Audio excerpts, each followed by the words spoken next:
Hey there, all you horror hounds. Welcome back to Crypt Finder. As always, my name is Brian, and just want to say before I get started that for all of you who have been viewing this and commenting and subscribing, I just really want to thank you so much. It helps me to know that I'm not, an island unto myself, that there are other people out there that actually appreciate some of these same films as well. So thank you so much for that, and please keep coming back for more.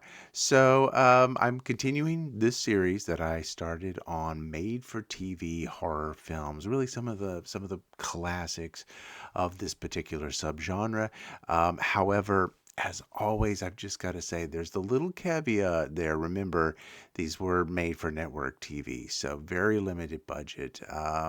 Yeah, somewhat tame by today's standards. The pacing was very, very different, and I wholeheartedly agree with some of you that, yeah, a lot of these movies are just cheese fest, but there are some that are just amazing movies that can build tremendous mood and suspense and atmosphere. And the one that I want to talk about tonight does just that. It's actually one of my favorite made for TV movies. And unfortunately, I just don't hear people talk about it. I think even if you saw it in 1974, and I did, yeah, I was sitting right there just on the edge of my seat watching this. But I think even if you saw it at the time, you've maybe just kind of largely forgotten this particular movie, and I think there are plenty of people who they've never heard of it at all, which is such a shame because it is a really standout movie. So from November 24th, 1974, the movie we're going to take a look at, Reflections of Murder. This film is a remake of the French thriller Les Diaboliques, and it's just a masterclass in suspense and atmosphere. You have Joan Hackett starring here as Claire Elliott. She is the headmistress of a secluded school. She's also the long-suffering wife of the brutal and manipulative Michael, who's played by Sam Waterston.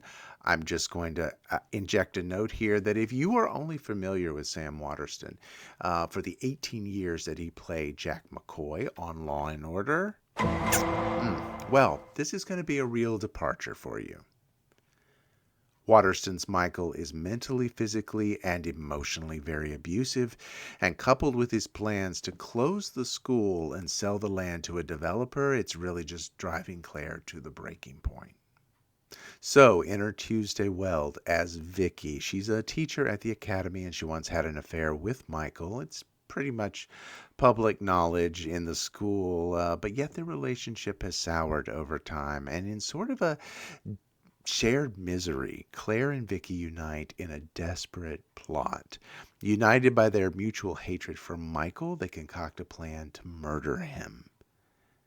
They carefully plan out every detail, intending ultimately to make Michael's death just look like an accident. It's a little convoluted within the film, but the idea is they're going to lure him away from the school. They're going to drug him. They're going to drown him, take his body back to the school, and dump it in the old swimming pool. It's filled with murky water. It's very leaf clogged, and so they're just going to wait, and hopefully his body will eventually float to the surface, and it'll just look like an accident. Like he just accidentally stumbled into the pool one night, maybe on a drunken rampage, and ended up drowning.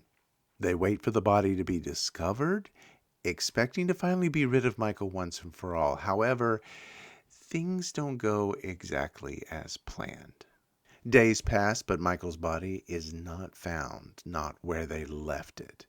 The tension really escalates as the women grow increasingly paranoid, fearing that their crimes will be uncovered. And Claire becomes just particularly unhinged here. She's haunted by guilt and the fear that Michael might not actually be dead at all, or if he is dead, his ghost has come back for revenge. And strange events do begin to occur, heightening the suspense here. Claire experiences very eerie occurrences that suggest Michael might not really be as dead as they believe. She sees reflections of him in mirrors. She hears unexplained noises. She starts to think that he's haunting her from beyond the grave, and the psychological pressure builds, really driving Claire just ultimately almost to the brink of madness. This film was directed by John Badam, and this film was done just really a few years before he really hit it big with Saturday Night Fever. And he does an excellent job with the direction here. He's really able to create this sort of claustrophobic sense of paranoia that goes on in some of the scenes. And actually, he was also the director for a future episode that I want to talk about, a movie called Isn't It Shocking, just from a year before in 1973. Joan Hackett and Tuesday Weld both deliver really stellar performances here. They both add a lot of sort of nuance and layers to their roles. Their portrayal of these two women pushed to the edge adds a very compelling layer to the film, especially for the time that it was made.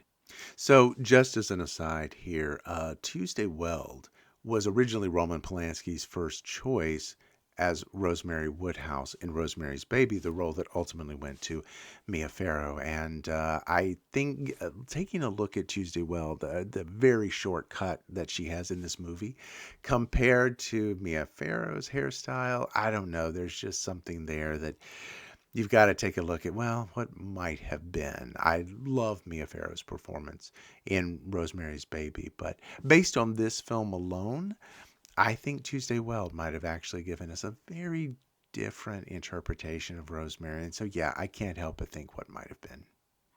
And Joan Hackett, hey, I can't say enough about her. She was in several made-for-TV films and several genre films as well. And I actually really, really like her in the Dan Curtis anthology film, Dead of Night. This was sort of, I don't want to call it a sequel to Trilogy of Terror because it wasn't, but certainly in the same format. Not as strong as Trilogy of Terror, but Joan Hackett stars in the very last episode of Dead of Night, and a segment entitled Bobby, and she stars there with Lee H. Montgomery, and she does a wonderful turn. And throughout that particular segment, you really get a very interesting motivation, let's say, for her character trying to bring her son back from the dead using the occult. Joan Hackett also had really terrific comedic timing. You can see that in Support Your Local Sheriff with James Garner, but she was really gifted enough to be able to play a role like Claire, this nervous, breathy, frail, insecure woman. And frankly, I can't think of a whole lot of other actors who could pull this off and do it as well as she did. There's something about the way that Joan Hackett, she can sort of that stuttering hesitation in her speech pattern, and the frailty that she could bring to the role. I'm just not sure that many other people could do that. Frankly, you kind of forget she's playing a role. She's totally believable as this character, and that's not always true. I mean, there are plenty of actors that when I watch them, it's like I'm looking through their eyes and I can see them doing too much thinking. I see them doing the work when it should be pretty seamless. And so really the point to all of that is Joan Hackett's performance is really good in this movie, and period. And Sam Waterston, as I already mentioned, he's quite convincing as the bad dude, and there is a scene with him. It's toward the end of the film. I don't want to show it because I don't want to give anything away, but it was a very, very memorable shot, and I think traumatized a lot of children that might have been watching at the time, because when you see it, it does kind of get burned into your brain. A very young Lance Kerwin also shows up in a very small role here. People of a certain generation, of course, they're going to remember him from the TV series James at 15. And also he played Mark Petrie in the 1979 miniseries Salem's Lot. Filmed in the Pacific Northwest, this movie makes full use of the region's fall foliage and the backdrop. The Academy is very gothic in its structure and very eerie, and it's really just sort of complements the dark, twisted plot of this story. The boarding school featured in Reflections of Murder is actually Rosary Heights, which was once where the Sisters of St. Dominic of the Holy Cross resided in Woodway, Washington. Incidentally, there was no swimming pool on the grounds. The filmmakers actually installed a real swimming pool at that time, and when the filming was completed, they sort of donated that to the sisters, but the upkeep was really just too much for them over the years, and so it kind of fell into a state of disrepair. And somehow, in my imagination, I hope that it ended up looking exactly like it did in the film, just dark, swirling water covered in leaves. I hope so, at least. So I am a big fan of the original 1955 film Les Diaboliques, and I know this is probably just sacrilege what I'm about to say, but I actually prefer this version. I think it's far superior. The ending of this film goes a couple steps beyond where the original does. So I think if you've seen the original, yep, all of those same beats are going to be there. It's just that the ending of this one packs a little bit more of a wallop to it. And so I don't want to give anything away. So I'll just say the ending of this particular version leans a little bit more into the ambiguity on the supernatural front. There have been other adaptations of this particular film. There was a much weaker made-for-TV movie with Melissa Gilbert in 1993 called House of Secrets. I would skip it if I were you. There was also a French TV version from 1991, and then a theatrical flop with Sharon Stone in 1996. It was just titled Diabolique. None of them can touch the moody excellence of this version. This one really stands as a testament for the triumph of when a made-for-TV movie is done right, and here, yep, everything was spot on.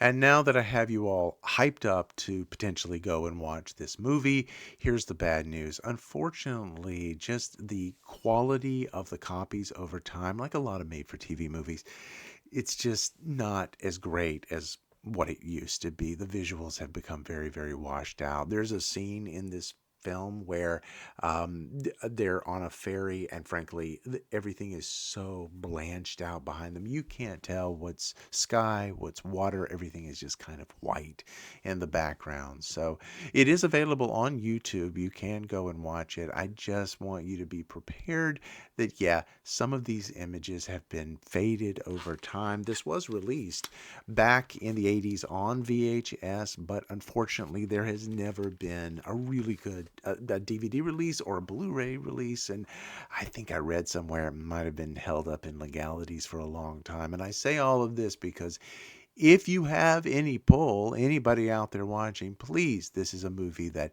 desperately deserves a really beautiful remastered Blu-ray version.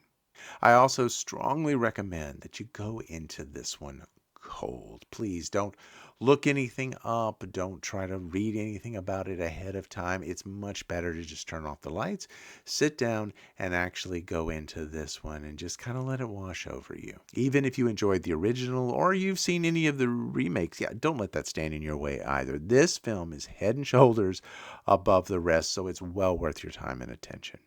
So if you are ready for a suspenseful and atmospheric sort of thriller that's really going to keep you guessing throughout, Reflections of Murder might just be the one. Maybe save it though. It might be best to view it maybe, I don't know, in the late fall when the leaves are falling down and there's a real hint of chill to the air. So I hope you all do go and see it. Please let me know in the comments if you have seen this movie or if you go and watch it, what you think about it. Until next time, everybody, stay curious and stay scared.